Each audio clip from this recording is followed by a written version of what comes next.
You will hear a man called Tim and a woman called Laura discussing preparations for their holiday. First, you have some time to look at questions 1 to 6.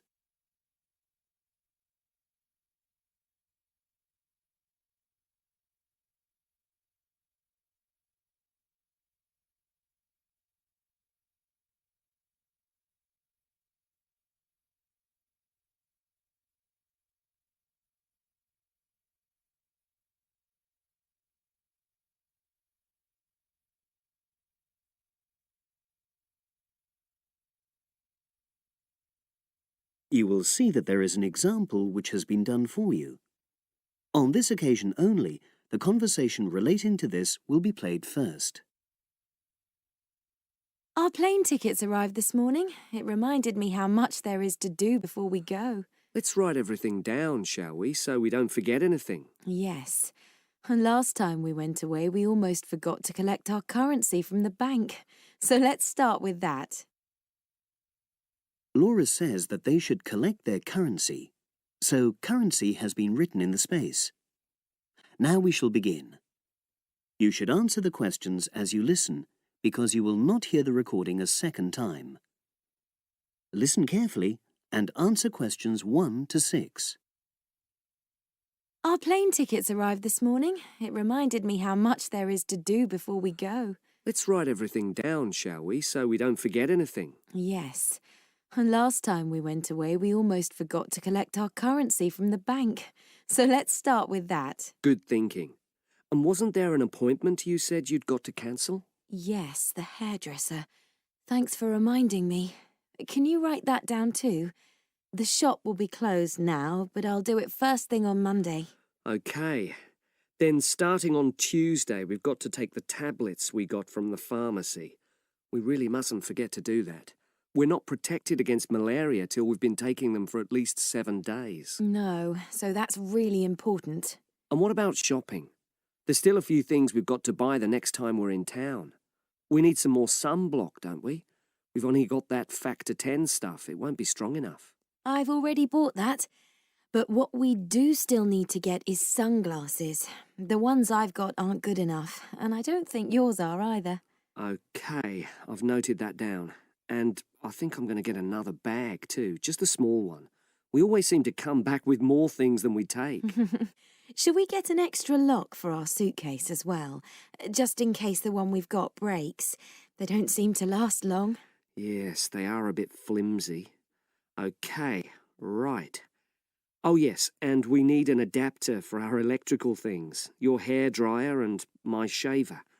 The plugs on them are bound to be the wrong type. We could get one at the airport. They always have them there. Well, I'd rather get it beforehand, so I'm writing it down. And then I think that's it, isn't it? I think so, as far as shopping's concerned. But we also need to order a taxi to take us to the airport. We should do that well in advance. My sister left it too late and she had to take the train with that huge suitcase of hers. I know. She really struggled with it. Before you hear the rest of the conversation, you have some time to look at questions 7 to 10.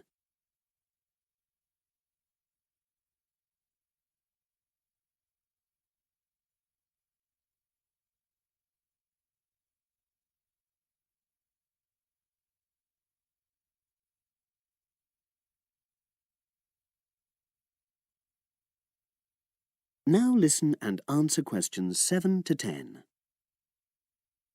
Now, let's see. Your mother said she'd come in regularly while we're away, so what do we want her to do? I'll write some instructions and we can give them to her tomorrow. Good idea. Well, the cat's the main thing. OK. Feed the cat. We ought to leave her the vet's details as well, just in case there's a problem. Yes. Have you got them handy? Hang on, I'm just looking. Yes, his name's Colin Jeffrey. Is that spelt with a G? Actually, it's Jeffrey. Quite an unusual spelling, isn't it? And his number? 077 594 128. It's a mobile. OK. And you should write down where it is. It's 4th Street. Not sure what number, but it's next to the bus stop, isn't it? That's not a very good landmark, but it's on the other side of the road to the church, so I'll tell her that. Let's hope she won't need a vet anyway. Yes. Right, apart from that, there are the plants to water.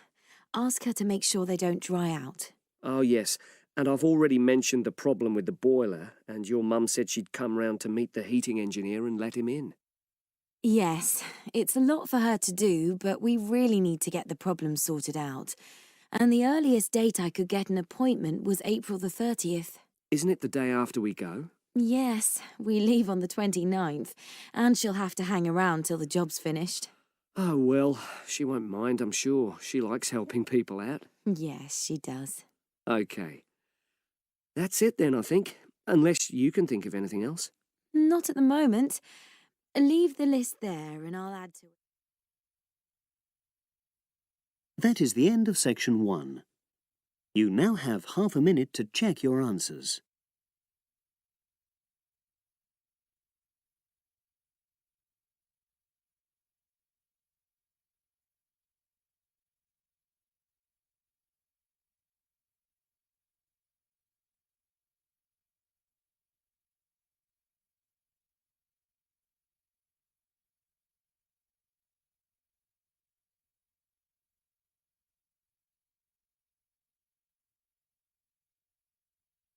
Now turn to section 2.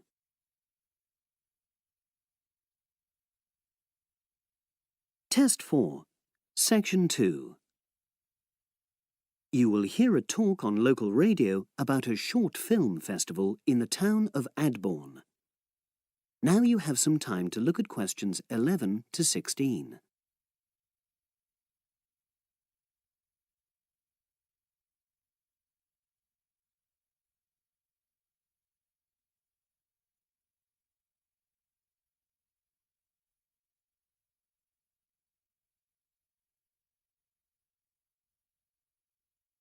Now listen and answer questions 11 to 16. Today we're pleased to have on the show Fatima Johnson, who is the organiser of the Adborn Film Festival. Welcome, Fatima. Hello. Can you tell us a bit about the background to the festival and what it brings to the town? Well, the festival was started in 1996 by the then Mayor of Adborn, Joanne Smith. She wasn't a filmmaker herself. She'd actually been a very energetic tourism development officer for many years. But Adborn had run a classical music festival, which had been becoming less and less popular in recent years. Joanne was looking around for something to replace it and to use funds allocated to it to promote something which local people can enjoy. Great. So tell us about the festival nowadays. Well, it's held in the last 2 weeks of August every year, and short films from all over the world are shown in 3 places, in the theatre and our 2 cinemas. Several films are shown in one performance, and the whole thing lasts about 90 minutes. Tickets are very reasonably priced. Under 12s used to get in for 50p, but now we charge just £1, which is still very good value. £1.50 for students and £2.50 for everyone else. Performances are advertised all round town and also on our website, www.adbornfest.com. If you're interested in attending any performance, you can buy tickets online, of course. And you can also get them in the library, which is right next to the main shopping area. I'm afraid this year tickets are no longer available from either of the 2 cinemas because of restricted opening times. I understand you also run a film competition? Yes, for under 18s. We have a different theme every year. Last year, for example, the theme was Future Planet, and the winner was a 10-minute documentary encouraging youngsters to be more aware of environmental issues, focusing on getting school kids to cycle to school instead of going by car. This year, the theme is Sporting Nation, so there'll also be lots of ideas to choose from. Now, we're always on the lookout for new local talent, so if you live in the Adbourne area and are under 18, you should have a go. We have an excellent prize every year donated by local businesses, shops, hotels, etc. This year, you can win a high-spec movie camera worth over £800. Application forms are on the website, and the deadline for sending in your film to enter the competition is the last day of July. It's May now, so you'll have the whole of June to be working on it. Now you have some time to look at questions 17 to 20.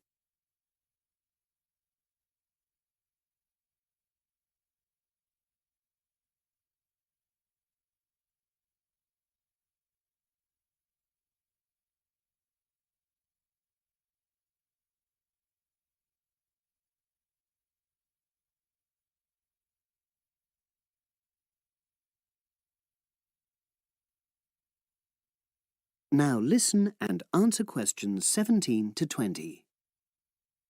And what are the judges looking for? Well, although we choose very topical issues like the environment, we're not looking for propaganda, trying to get people to do something. Instead, we're looking for a new angle, a fresh way of looking at a theme. And of course, because it's a short film festival, it's not really about a fully worked story with well-rounded characters. It's more about good photography, conveying things visually. And who judges the films? A panel of 3 people who know a lot about film. We've used the same judges for many years, and we're very happy with their expertise. One thing we probably will change next year, though, is we want to add another class and another prize for older filmmakers. We'll keep it at a maximum of 10 minutes, though. The length works well for our festival. We also want to use different venues for the film shows, such as community centres and at least one school. It might make performances more accessible to a wider audience. We did explore the possibility of having late-night showings, but that's unlikely to happen in the coming year. So, as I say, if anyone's interested in submitting a film for our competition, go onto our website and you'll be able to access everything. That is the end of section 2. You now have half a minute to check your answers.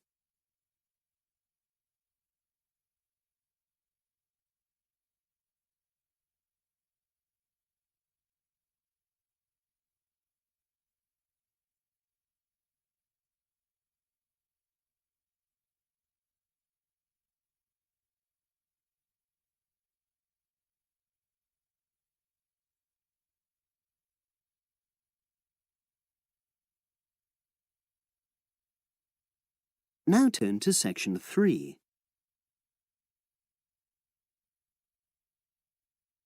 Test 4, section 3. You will hear 2 undergraduates doing a research methods course. A girl called Leela and a boy called Jake having a seminar with their tutor.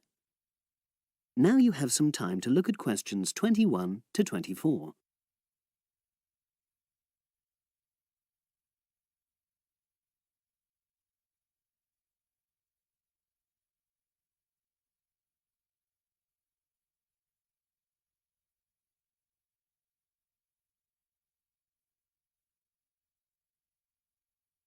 Now listen and answer questions 21 to 24. So the task I gave you both was to choose an article about a small-scale research project. Yes. You were then required to try to reproduce the research procedures in your own context, i.e. try it out for yourselves. Yeah, and that's what we've done. Great. So I'd like you to tell me a bit about the article and why you chose it. Well, the article's written by 2 university lecturers who had started using crosswords to help their students revise terminology for exams. And the crosswords were designed and set on computers. And we selected the article because, Well, it seemed an accessible topic, even though we weren't familiar with the technique. You know, using IT to design crosswords for higher education. That's a good reason. So these lecturers wanted to see how well this innovation was received by their students. Yes. So how did you go about reproducing the research?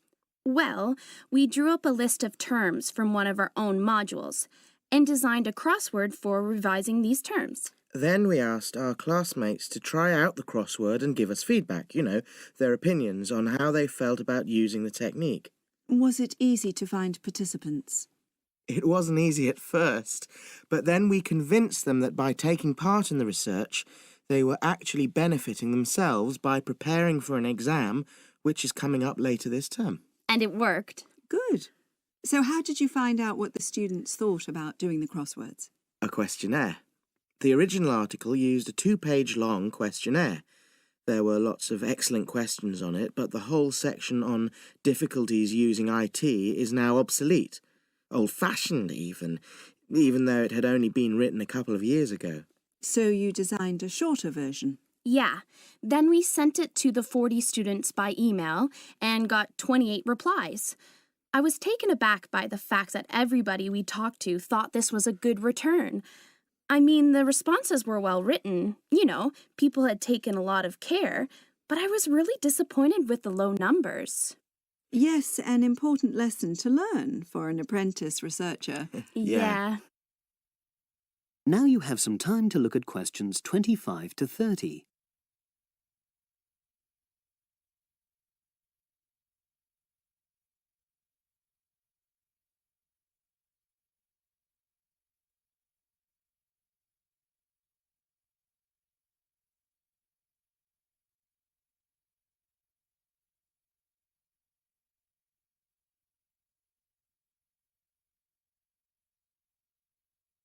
Now listen and answer questions 25 to 30. So what results did you get? Well, basically, the responses were extremely positive.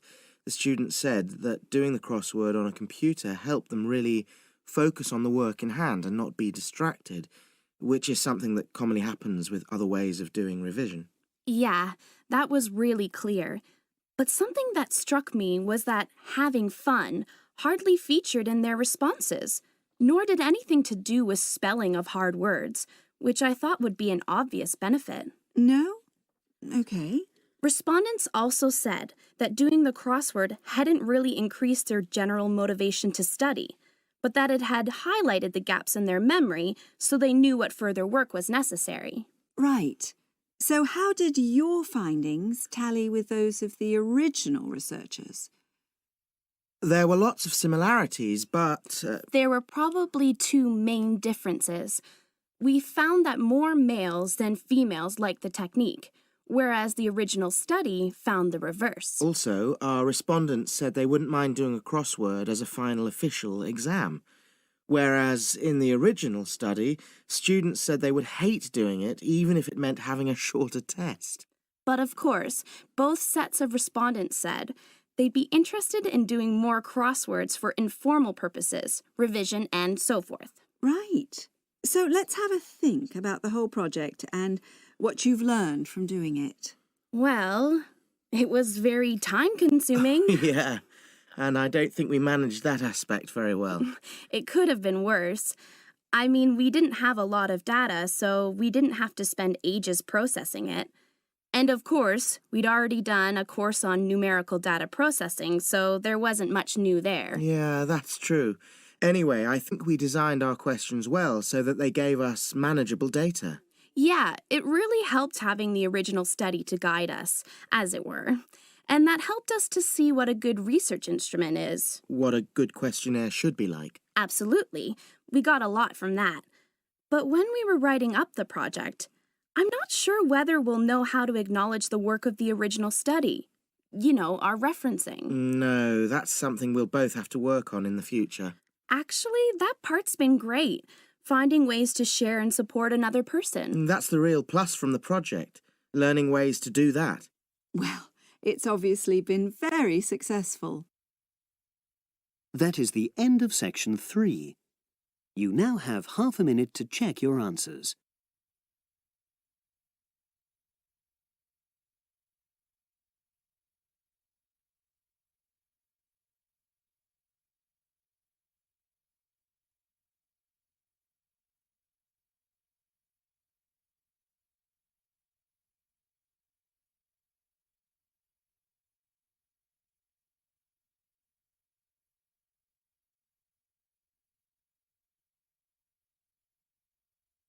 Now turn to Section 4. Test 4.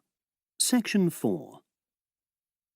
You will hear a postgraduate psychology student talking to other students about a job satisfaction study he has investigated. Before you listen, you have some time to look at questions 31 to 40.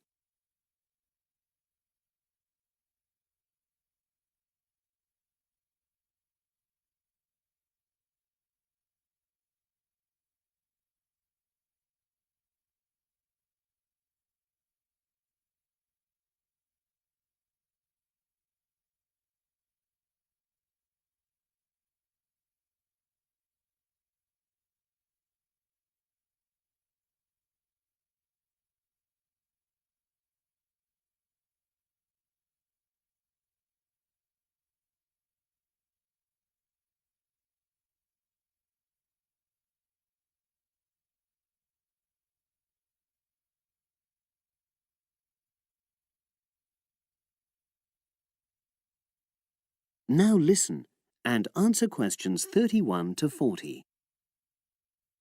Good morning, everyone. For my presentation today, I'm going to report on an assignment that I did recently.